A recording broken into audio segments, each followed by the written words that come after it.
उत्तर प्रदेश में महाजंगल राज, जो जंगल राज से भी आगे की हालत है। भले ही ये बीजेपी वाले पूरा हल्ला करें कि ऐसे, बीजेपी वाले कह रहे हैं राम राज्य है। वही वही बोल रहे हैं ना कि बीजेपी वाले जो भी करे, इनका आईटी सेल तो झूठ फैलाने में माहिर है, सोशल मीडिया जो भी कहे कि ऐसे है बुलडोजर बाबा ये है वो। लेकिन ये महाजंगल राज की स्थिति है कि तो मेरे लिए राजपूत गुंडों का इसने गिरोह बना रखा था, हिंदू युवा वाहिनी नाम था, और गोरखपुर में इसका पूरा ये लोग मतलब आतंक फैला के रखते थे। और देखिए इस देश में कैसा कानून का मजाक हो गया है कि सीएम बनने के बाद आदित्यनाथ ने खुद पर लगे सारे मुकदमों को वापस ले लिया। क्या इस देश में अंधेर गर्दी है कि राजपूत गुंडो क्या होता है? किसी जाति को आप कैसे करें? नहीं, मैं किसी जाति को नहीं करा, मेरे तो बहुत सारे मतलब मित्र राजपूत हैं, मैं किसी राजपूत नहीं करा। लेकिन आदित्यनाथ जो है वो जातीय आधार पर काम करता है। राजा भैया को कुंडा का गुंडा कहाता है, वो कुंडा का विधायक है और उसको कुंडा का गुंडा कहाता है। तो मायावती सीएम थी यूपी की, तो मायावती ने उस पर पोटा भी लगाया था, आपको याद होगा, ये कुछ साल पहले की बात है। लेकिन राजा भैया के खिलाफ कोई एक्शन नहीं लिया जाता है ना, आदित्यनाथ के द्वारा, क्योंकि दोनों एक ही बिरादरी से आते हैं। एक शाहगंज थाना है, एक कोतवाली थाना है, खुलदाबाद थाना है, तीन तीन थाने हैं, शहर के बीचों बीच है। इसका मतलब कोई पुलिस की गश्ती नहीं हो रही थी, कुछ नहीं हो रहा था। वो लोग हथियार लेके आए, आराम से मार के एकदम उन्होंने सरेंडर कर दिया, हाथ उठा के। लगा जैसे कि कोई रंगमंच पर हम लोग कोई नाटक देख रहे हैं, उस तरह की फीलिंग आई। Scripted type. स्क्रिप्टेड है ना। असद को पुलिस ने मुठभेड़ में मार गिराया, और जो मेरी समझ है, जितनी मुझे अंडरस्टैंडिंग है पुलिसिंग की, वो बिल्कुल फर्जी मुठभेड़ थी, फेक इनकाउंटर था। ये तीनों टुटपुजी अपराधी थे, है ना। मतलब कोई कहीं पर लड़की को थप्पड़ मारने के लिए जेल गया, कभी कुछ करने के लिए, जिसको मतलब बिहार की भाषा में से कहें तो लफुआ कहते हैं। मतलब कोई बहुत बड़ा कोई खूंखार अपराधी नहीं थे। लेकिन इनके पास देखिए जो हथियार था, वो जिगाना पिस्टल था, मेड इन टर्की, तुर्की का बना हुआ एक विदेशी पिस्तौल, एक आधुनिक पिस्तौल, जो इस देश में प्रतिबंधित है। और यदि आप उसको छिप कर खरीदते हैं ब्लैक मार्केट में, यदि आप छिप कर तस्करों से खरीदते हैं, तो 6 से 7 लाख रुपए तक में वो पिस्तौल आता है। इसके जो राजनीतिक आका होंगे उनको लगा होगा कि अरे ये तो हम लोग को बेनकाब कर देगा, है ना। तो उससे बौखला के मार दिया गया। अब तो एक नई बात आ रही है कि ये जो आदित्यनाथ की सरकार में एक मिनिस्टर है ना, उनकी बात आ रही है कि वो अतीक अहमद के ये बिजनेस पार्टनर हैं। इसके एक रोज पहले सत्यपाल मलिक का एक बहुत धमाकेदार इंटरव्यू आया था, जो कश्मीर के गवर्नर हुआ करते थे। और सत्यपाल मलिक ने पुलवामा पर लेकर एक बहुत सनसनीखेज खुलासा किया था, हाँ, मोदी जी के बारे में। और उन्होंने कहा था कि जब ये पुलवामा में जवान शहीद हो गए, और मैंने प्राइम मिनिस्टर से कहा कि ये तो हमारी गलती थी, तो प्राइम मिनिस्टर ने कहा मोदी जी ने कि सत्यपाल तुम चुप रहो। तो इससे पूरे देश में मतलब एक सनसनी फैल गई थी, और विपक्ष हमलावर हो गया था। और विपक्षी पार्टियां पूछने लगी थी कि मोदी जी बताइए ये क्या हो रहा है, आप सच्चाई को दबा रहे थे, या पुलवामा कांड आप ही ने करवाया था। बहुत गंभीर सवाल उठने लगे थे। गुजरात में बिल्किस बानो के रेपिस्ट को समय से पहले छोड़ दिया गया, और सरकार ने कहा कि संस्कारी बलात्कारी है, आप समझते रहिए। अभी सुप्रीम कोर्ट में इस पर सुनवाई चल रही है।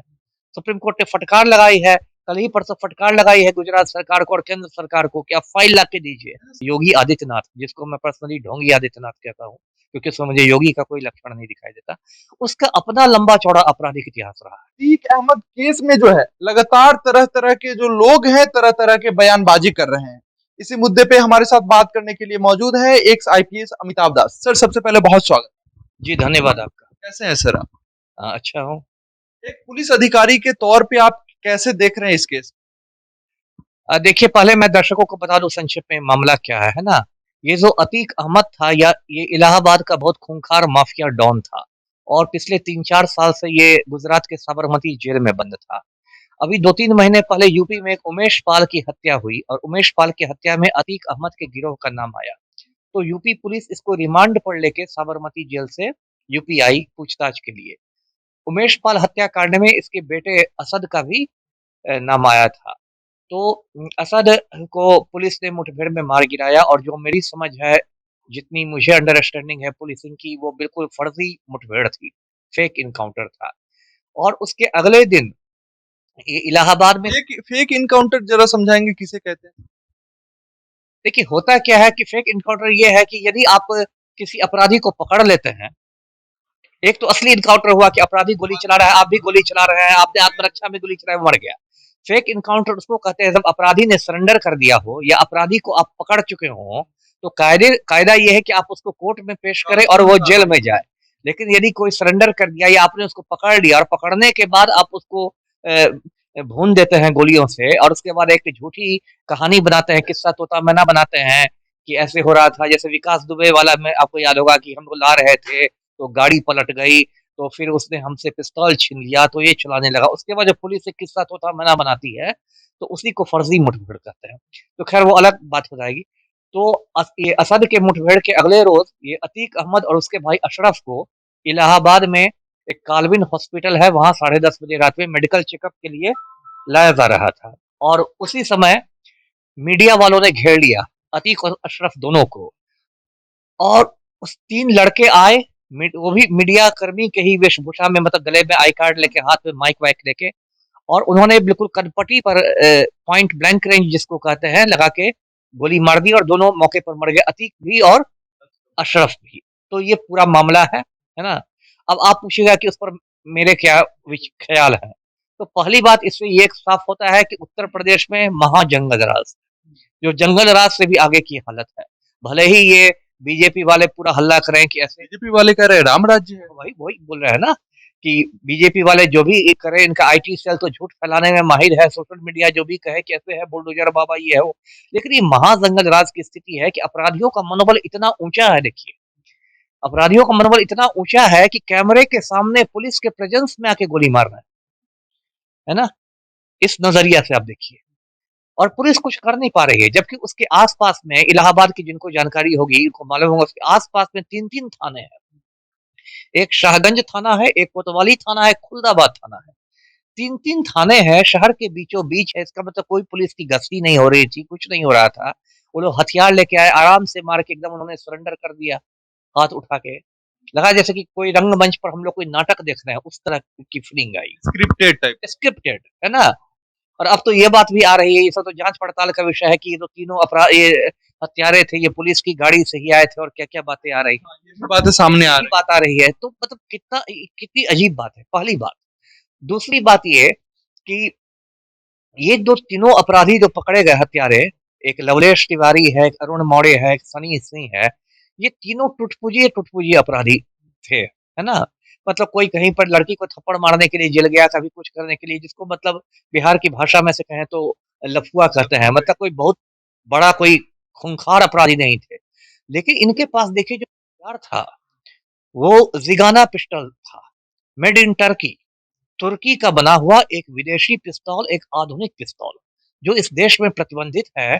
और यदि आप उसको छिप कर खरीदते हैं ब्लैक मार्केट में, यदि आप छिप कर तस्करों से खरीदते हैं, तो 6 से 7 लाख रुपए तक में वो पिस्तौल आता है, made in Turkey Zigana pistol.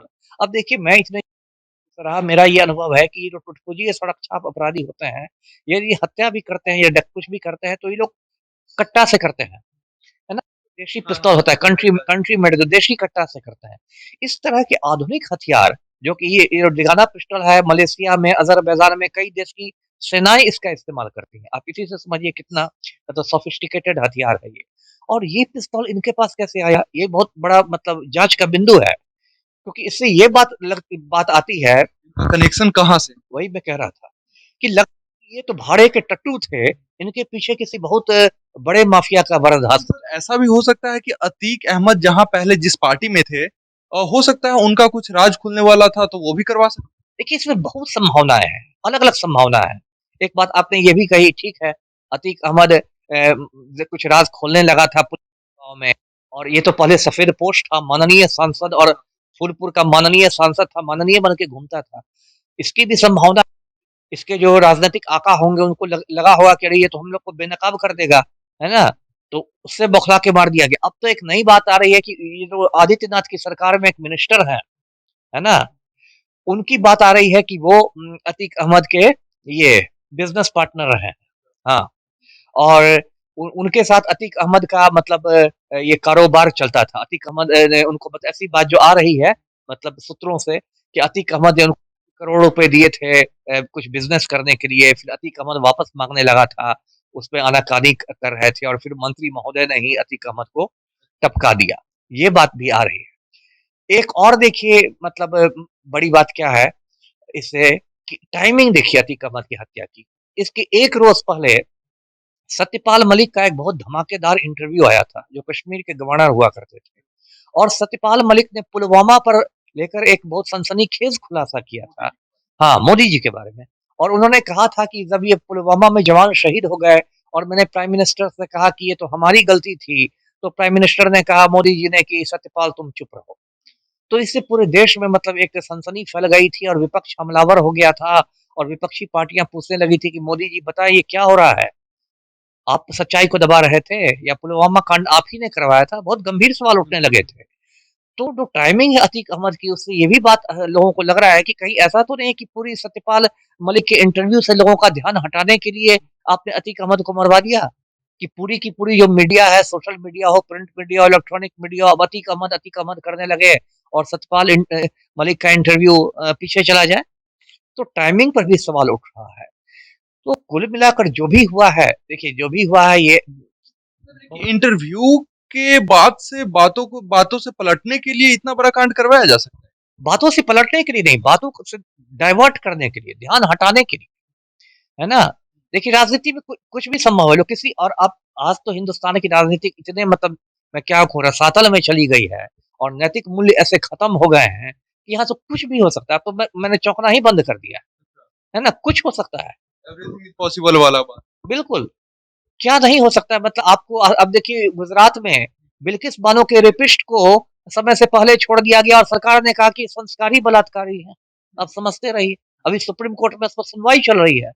Supreme court ने फटकार लगाई है, कल ही परसों फटकार लगाई है गुजरात सरकार को और केंद्र सरकार को कि आप फाइल ला के दीजिए। सर अतीक अहमद वाले कांड के बाद जो है यूपी पुलिस तत्परता से काम कर रही है और तमाम लोगों को सस्पेंड भी किया गया है और उन अपराधियों को पकड़ा गया है, फिर भी आप कह रहे हैं जंगल राज है।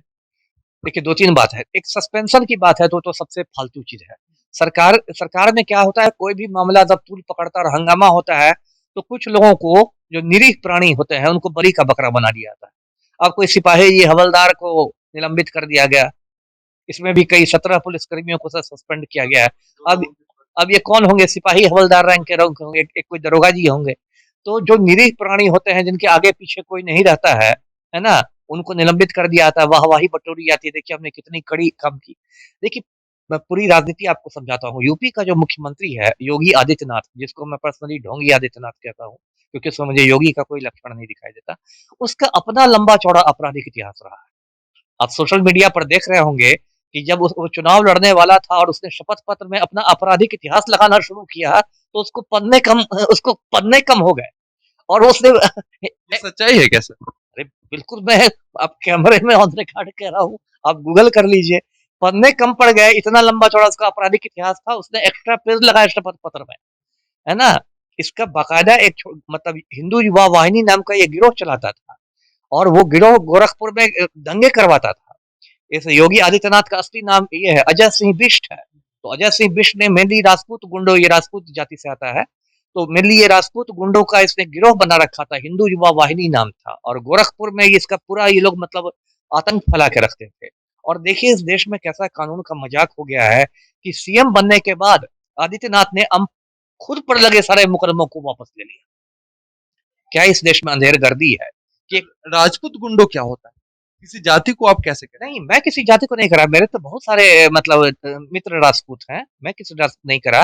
लेकिन आदित्यनाथ जो है, वो जातीय आधार पर काम करता है ना? वो राजपूतवाद करता है। इसलिए मैंने कहा कि उसके गिरोह में ज़्यादातर जो गुंडे हैं, वो राजपूत हैं। और इसी से एक और बात भी निकल के आती है कि यूपी का सबसे खूंखार माफिया सरगना है राजा भैया। आपने नाम सुना होगा। रघुराज प्रताप सिंह उर्फ राजा भैया। वो तो जनता के हीरो हैं। अरे जनता तो यहाँ किसी को हीरो बना देगी। बिहार में लोगों ने शहाबुद्दीन को हीरो बना दिया था, 4 बार सीवान से सांसद रहे। जनता तो यहाँ जनता है। जनता तो यहाँ देखिए ऐसी हो गई है जनता की लोग धर्म के नाम पर, जाति के नाम पर वोट देते हैं। राजा भैया को कुंडा का गुंडा कहाता है। वो कुंडा का विधायक है और उसको कुंडा का गुंडा कहाता है। तो मायावती सीएम थी यूपी की, तो मायावती ने उस पर पोटा भी लगाया था, आपको याद होगा। ये कुछ साल पहले की बात है। लेकिन राजा भैया के खिलाफ कोई एक्शन नहीं लिया जाता है ना, आदित्यनाथ के द्वारा, क्योंकि दोनों एक ही बिरादरी से आते हैं, है ना?